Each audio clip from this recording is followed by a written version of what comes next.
Hello everyone, हाँ मैं शनि वशिष्ठ और आज हम बात करेंगे रियल स्टेट के एक बहुत बड़े डर के बारे में। जी हाँ, वो डर क्या है?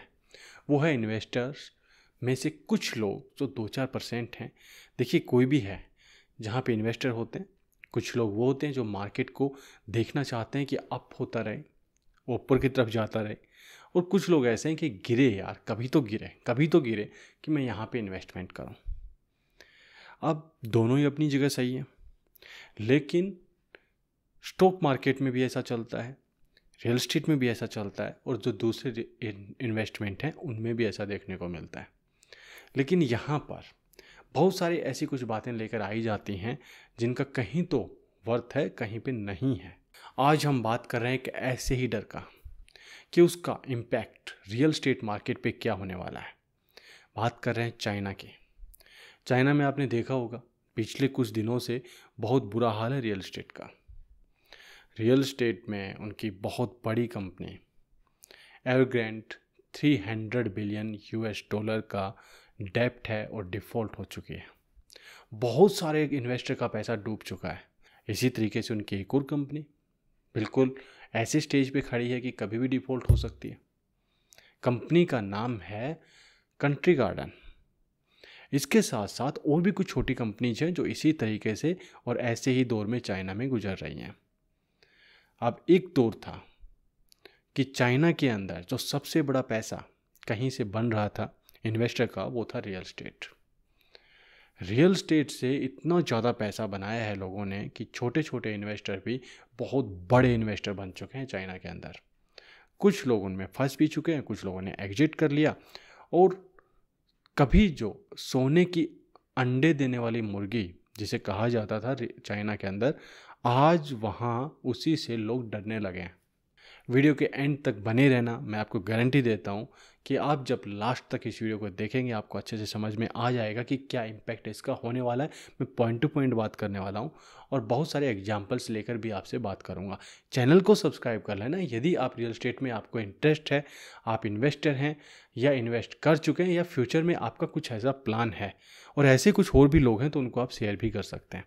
जिस देश की इकोनॉमी में 30% कंट्रीब्यूशन किसी सेक्टर का हो और वो इस यहाँ पर खड़ा हो, इस स्टेज पर खड़ा हो, तो वहाँ पे सबसे बड़ा रोल वहाँ की गवर्नमेंट की पॉलिसीज़ या गवर्नमेंट का तो होता है। और चाइना में उस पर कोई सवाल भी नहीं उठा सकता, क्योंकि सवाल उठाने वाले बड़े बड़े बिजनेसमैन भी कहाँ गायब कर दिए जाते हैं किसी को पता नहीं चलता। जैक मा, शिनजुआ और ऐसे बहुत सारे लोग हैं यार, मुझे नाम भी याद नहीं रहता इनका, चाइनीज़ लोगों का, बट वो कहाँ चले जाते हैं किसी को पता भी नहीं लगता।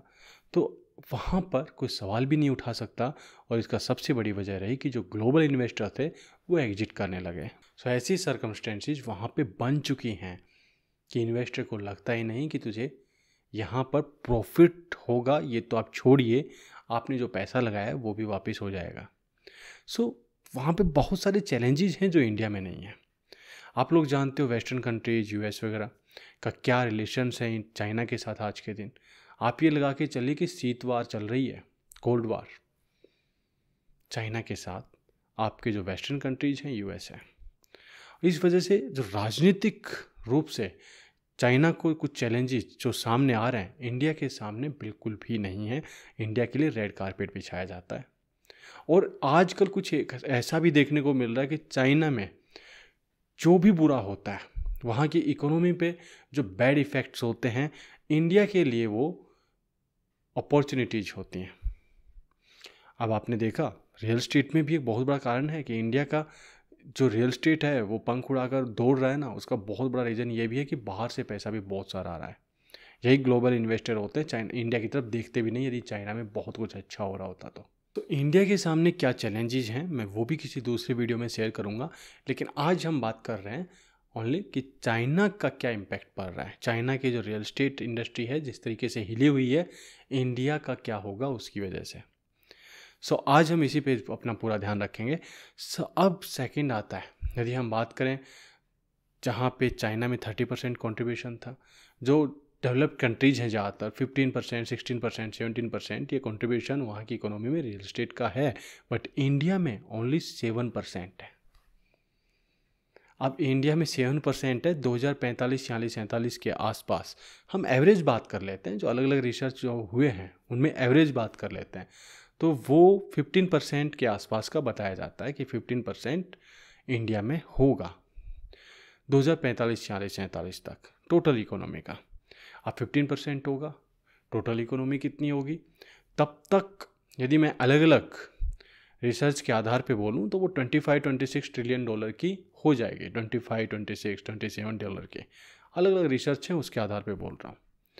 अब 25 हम 26 रख लेते हैं, 26 पकड़ के चलते हैं तो उसका 15%, यानी कि हम ये कह सकते हैं कि इंडियन रियल एस्टेट मार्केट अभी तो उस शैशव अवस्था में है, एक शिशु है जिसे बहुत आगे अभी बढ़ना है, जिसकी ग्रोथ रेट अभी बहुत ज़्यादा होनी है।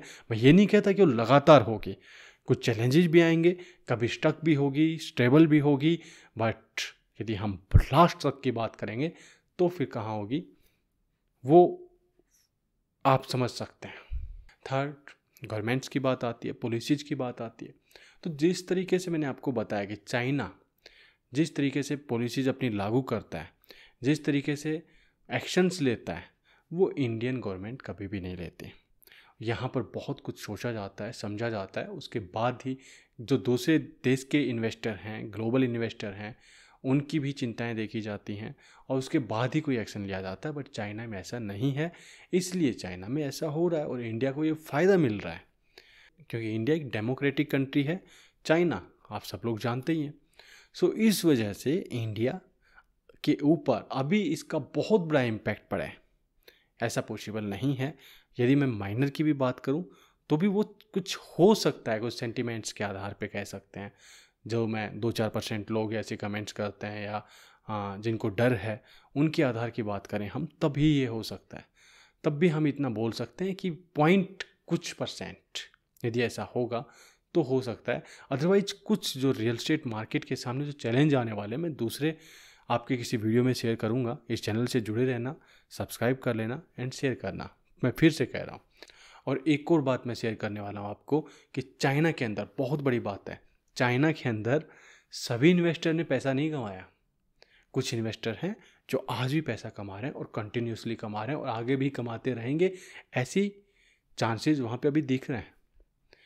तो क्या उससे हम क्या सीख ले सकते हैं कि भाई हम वहाँ की भी बात रख लें अपने माइंड में कि ऐसा यदि हो तो क्या हो, प्लान बी के आधार पे। तो मैं नेक्स्ट वीडियो में आपको वो भी शेयर करूँगा कि हमें क्या सावधानी रखने की आवश्यकताएं हैं और चाइना की हम एग्जाम्पल लेकर यदि हम देखें। सो आज के लिए तो इतना ही, मिलेंगे फिर नेक्स्ट टाइम।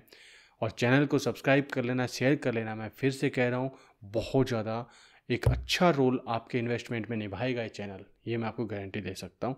सो मिलेंगे नेक्स्ट टाइम, तब तक के लिए थैंक यू वेरी मच।